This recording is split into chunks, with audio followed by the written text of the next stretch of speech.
A paz do Senhor, irmãos, amém? Se você puder, diga para quem está ao seu lado, que bom que você veio ao endereço certo nessa noite. Diga para ele e pegue a sua Bíblia logo na sequência, aproveitando que estamos nessa posição. Abra em Mateus capítulo 16, louvado seja Deus, continue adorando, bendizendo o nome de Jesus. Só Ele é digno de ser louvado, exaltado, engrandecido nessa noite, aleluia. Nós louvamos a Deus pela oportunidade, agradecemos ao Senhor e vamos ler o texto base para a nossa fala. Você tem liberdade para continuar adorando, exaltando e bendizendo ao Senhor. Mateus 16, versículo 13 a seguir. Glória a Deus. Quem encontrou, diga amém. Quem não encontrou, venha domingo de manhã na escola dominical. Nesse domingo é culto de batismo, venha também. E nos demais, venha aprender a manusear a Bíblia, conhecer melhor a Deus, para se relacionar ainda melhor com Ele. Mateus 16, do 13 em diante, diz assim: Indo Jesus para os lados de Cesareia de Filipe, perguntou a seus discípulos: Quem diz o povo ser o Filho do Homem? E eles responderam: Uns dizem João Batista, outros Elias, e outros Jeremias, ou algum dos profetas. Mas vós, continuou ele, quem dizeis que eu sou? Respondendo Simão Pedro, disse: Tu és o Cristo, o Filho do Deus vivo. Então Jesus lhe afirmou, Bem-aventurado és, Simão Barjonas, porque não foi carne e sangue que te revelou, mas meu Pai que está nos céus. Também eu te digo que tu és Pedro, e sobre esta pedra edificarei a minha igreja, e as portas do inferno não prevalecerão contra ela. Até aqui. Amém? Quantos creem nesta palavra? Então se assente adorando, bendizendo o nome do Senhor. Queridos irmãos, ouvimos já louvores, podemos assim adorar a Deus, falar com Deus, e Deus quer continuar falando conosco, agora através da sua palavra. Meus amados, o texto que nós lemos, ele aconteceu num lugar chamado, ou nas proximidades deste lugar chamado de Cesareia. Não era a Cesareia marítima, construída pelo rei da época, mas foi ali a Cesareia de Filipe, uma cidade que ficava a 40 quilômetros acima, ao norte lá da Galileia. Queridos, a Bíblia vai dizer que Jesus, ele palmilhou durante o seu ministério por várias cidades, vilarejos e aldeias, pregando o evangelho do reino e assim trazendo a mensagem de salvação. E todos nós, os seguidores de Cristo, também fazemos da mesma forma. Por isso, amados, o texto que nós temos lido nos diz que os discípulos de Jesus também estavam com ele. E havia momentos em que o Senhor Jesus reunia apenas os 12 discípulos para conversar com eles. Outros momentos, a multidão os seguia. Mas, de qualquer forma, você sabe que sempre quando Jesus estava próximo das cidades, ali estava sempre um aglomerado de pessoas que o seguiam. Prezados, multidões seguiam a Jesus. E quando Cristo, ele percebia que havia uma grande multidão, se você for analisar os textos, você percebe que na maior parte das vezes, quando ele percebe que está um aglomerado de pessoas, as massas o estavam assistindo, o Senhor, ele prega sobre discipulado. O Senhor fala sobre a condição ou critério daqueles que deveriam lhe seguir. Por quê? Porque, por uma razão muito simples, porque a motivação, o motivo que levava alguns de seguir a Cristo, ou estar na multidão que estava com Cristo, eram as mais diversas. Havia no meio daquela multidão, que aparentemente eram discípulos do Cristo, haviam aqueles que estavam ali apenas por curiosidade, para identificar a origem das manifestações espirituais que eram feitas pelo Cristo. Cristo, eles muitas vezes eram até críticos da época, porque estavam ali para condenar, estavam ali para achar alguma falha, para depois então falar mal de Cristo, ou para então delatá-los às autoridades religiosas. Prezados, havia também um grupo que estava ali, não pela palavra da salvação, não por aquilo que Cristo era, mas estava ali por uma conveniência. Havia, é verdade, naquele tempo um grande surto de fome na terra da Palestina, e muitos se achegavam a Jesus esperando a hora da multiplicação de pão e peixe. A sua motivação, o motivo da ação deles estarem ali junto com Cristo, era por aquilo que Cristo podia dar apenas, é por aquilo que Cristo iria fazer no meio deles. Mas se Cristo naquele dia resolvesse não operar um milagre de multiplicação física ou de alimentação, eles deixavam de ser discípulos, e no outro dia já não estavam mais no meio da multidão. Eles abandonavam a Cristo, porque a sua motivação era conveniência pessoal. Eles não estavam ali com a intenção de se parecer com Cristo, de se achegar a Deus e de buscar o reino dos céus verdadeiramente.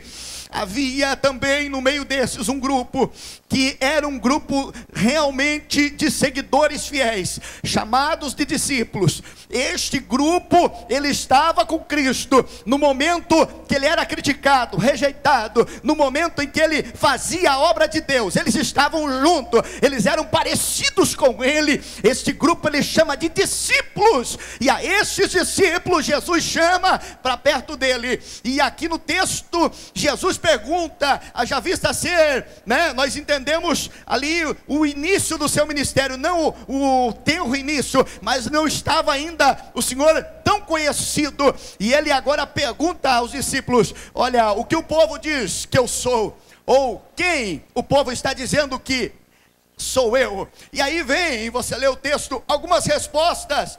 Amados irmãos, o povo dizia, e queridos, os próprios discípulos, eles não tinham aquela convicção total. Se você ler as páginas seguintes, você vai perceber que ao longo do ministério de Cristo, eles foram crendo nele, eles foram confirmando a sua fé, para depois lá, no tempo futuro, eles iriam então dar a sua vida pelo próprio Jesus Cristo. Mas entenda aqui, meu amado, que o Senhor Jesus então quer perguntar a eles: olha, de fato, quem eu sou? E aí você sabe que o Pedro toma a primazia, como já era de costume, e diz: olha, tu és o Cristo, o Filho do Deus vivo. Que declaração maravilhosa.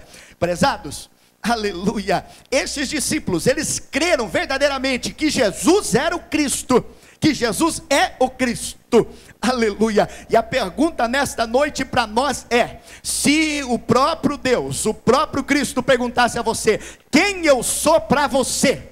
Qual era a resposta, ou qual é a sua resposta para Deus? Quem é Jesus para você? Jesus é alguém que eu e você procuramos quando temos uma conveniência, quando temos uma necessidade? Ou Jesus é muito mais do que isso? Jesus é o Filho de Deus, é com quem nós queremos morar na eternidade, é com quem nós queremos visualizar, andar na eternidade, estar com Ele para sempre, aleluia, com a nossa família, os nossos entes queridos. Quem é Jesus para mim e para você? Aleluia. Meus amados, a Bíblia vai dizer que Pedro dá esta declaração, e quando Pedro dá esta declaração, Jesus também vai dizer: olha, não foi a carne e o sangue, essa resposta não veio da terra, não veio da tua humanidade, não veio do seu coração, mas foi meu Pai que estás no céu. Neste momento Jesus estava dizendo: a terra e o céu se comunicaram, o céu e a terra se comunicaram, e veio uma revelação para você, Pedro, e esta revelação é que de fato eu sou o Messias. Ou seja, Jesus estava dizendo: eu sou a resposta para a nação de Israel, eu sou a resposta para esta multidão que está faminta, eu sou a resposta para o povo, eu sou a resposta para a geração que vai viver em Criciúma no ano 2015, eu sou a resposta para quem veio aqui nesta noite. Ele é a resposta para a tua vida, aleluia. Creia nele, ele tem solução. Glória a Deus, bendito seja o nome do Senhor. Meus prezados, o texto vai continuar contando a história, e você percebe que até este momento Jesus não tinha falado ainda da igreja.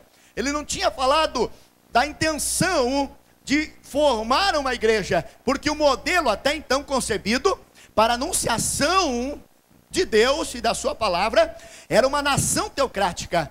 Nós sabemos que, a partir de Gênesis capítulo 11 a seguir, o mundo, ele tem a instituição da nação ou do Estado, e ali as culturas começam a ser formadas, as nações formatadas, e Deus então chama Abraão, e o Senhor, ele escolhe uma nação que é Israel. Através de uma nação ele tem um plano de influenciar as demais nações, e que Israel servisse de atração e modelo para esses povos. Mas esta nação, ela não cumpre cabalmente o seu papel. Aí, queridos, claro, a igreja não é um plano B do Senhor, a igreja já estava predestinada, isso é verdade, já estava preparada. Efésios 1:4, a Bíblia diz assim: e nos escolheu nele, Jesus nos escolheu antes da fundação do mundo, para sermos santos e irrepreensíveis nele em amor. Aleluia. Então, amados, a igreja já estava preparada no coração de Deus, ela já havia nascido no coração de Deus na eternidade passada,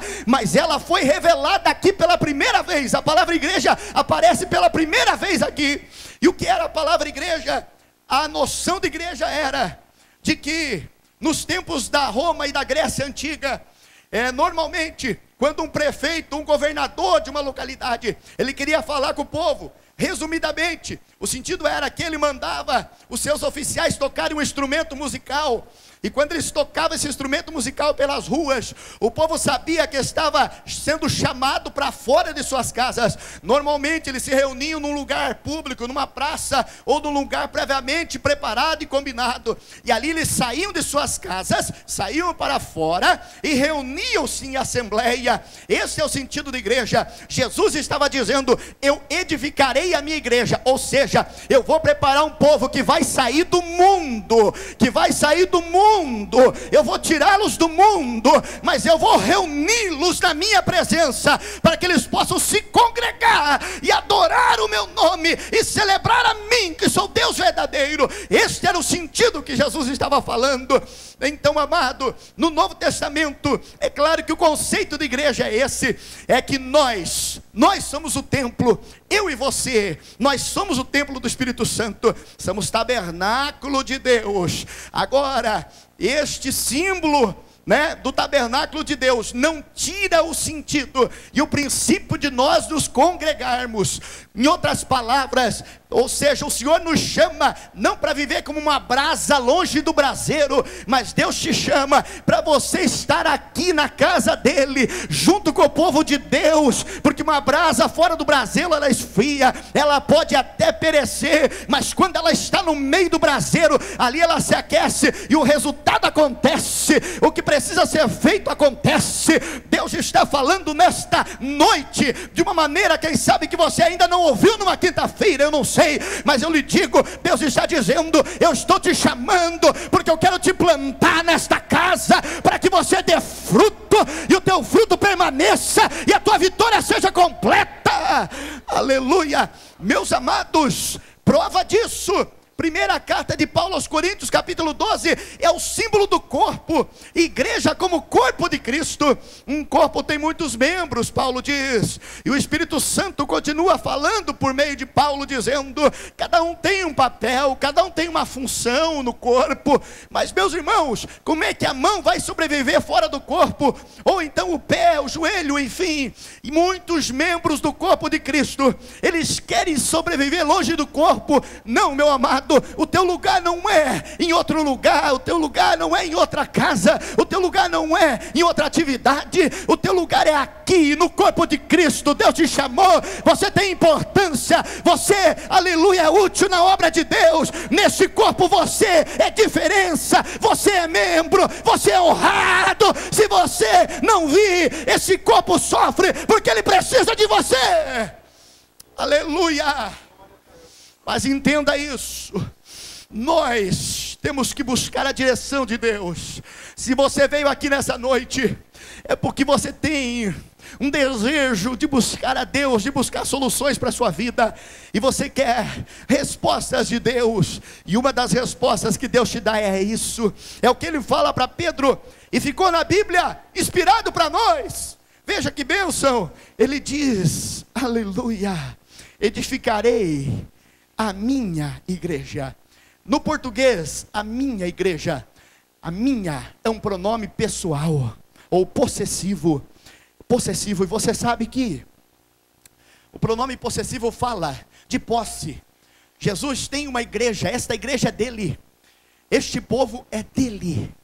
Aleluia, por mais que ele mesmo instituiu uma liderança, mas diante de Cristo, nós somos sacerdotes uns dos outros, os pastores, a liderança. Já dizia Martinho Lutero, o pastor é o primeiro entre os iguais, porque Deus colocou os nossos líderes para que servissem de cobertura espiritual, no sentido de liderança espiritual sobre nós, para sermos abençoados. Mas, amados irmãos, nesse aspecto, eu e você fazemos parte desta igreja, e ela, queridos, não tem uma figura humana. Se você observar as Assembleias de Deus por aí, você não vai encontrar foto de pastor, você não vai encontrar alguém dizendo que é dono da igreja Assembleia de Deus, não, porque ela tem um fundador, o fundador desta igreja é Jesus Cristo. Ou seja, se os nossos líderes um dia o Senhor levar, aleluia, ela vai continuar existindo com os mesmos princípios, os mesmos valores, ou seja, porque é Jesus que é o fundador desta casa, desta igreja, desta instituição. Aleluia, que bênção, irmãos, quando nós pertencemos a uma igreja como essa, que tem Jesus como dono, não tem uma figura humana querendo se apossar da igreja, querendo ser rei da igreja, porque só há um que é digno de ser adorado, só é um que morreu pela igreja, e que não é mártir, mas muito acima, porque nasceu sem pecado, viveu sem pecado, e morreu sem pecado pela sua vida.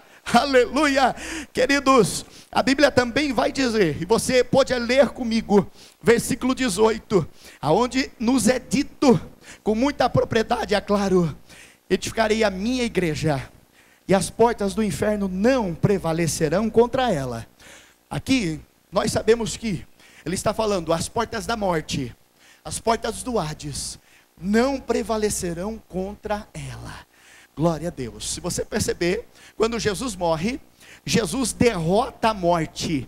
Jesus também, segundo Efésios 4:8, ele mesmo pega ou toma os salvos que estavam no seio de Abraão, que estavam num cativeiro, e ele leva-os e coloca-os no paraíso, conforme Apocalipse 6:9, e nós entendemos que quando ele instala-os no paraíso, queridos, ele vence o Hades, ele vence a morte, e todo aquele que está em Jesus Cristo, ele não verdadeiramente morre, mas passa, ó queridos, para a eternidade com Deus. Por isso que quando você vê alguém fazendo uma cerimônia fúnebre, os pastores sempre usam esta menção, olha, aqui nós vamos dar um até breve para o nosso irmão, porque nós temos a convicção de que esta pessoa, ela, aleluia, continua pertencendo à mesma igreja, ela agora não é mais da igreja que está aqui, queridos, militando, mas ela passa a pertencer à igreja triunfante, que já venceu, e está aguardando no paraíso. Glória a Deus. Mais do que isso, Jesus deu poder aos seus seguidores, para que eles mesmos anunciem o reino dele, a palavra dele, e ao anunciar